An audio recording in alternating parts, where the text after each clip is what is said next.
بچه امروز آمدیم از پارت 3 رایدر که لایک سابسکرایب فراموش نشه. ما الان داریم با یکی مسابقه میدیم و بازی بال میذارم هر روز ببینید. این هم یکی از بازی بال دیگه است. پارت 1 و 2 هم گذاشتیم، اونا رو ببینید، بعد اینو ببینید و بریم سراغ بازی. Let's go. خب از الان دیگه بازی شروع شد. سخته، همینطور باید پرشی بریم.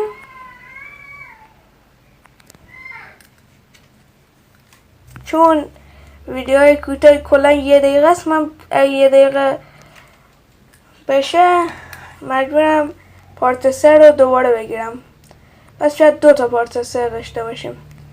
1 دقیقه شد. بچه لایک سابسکرایب کنید فراموش نشه.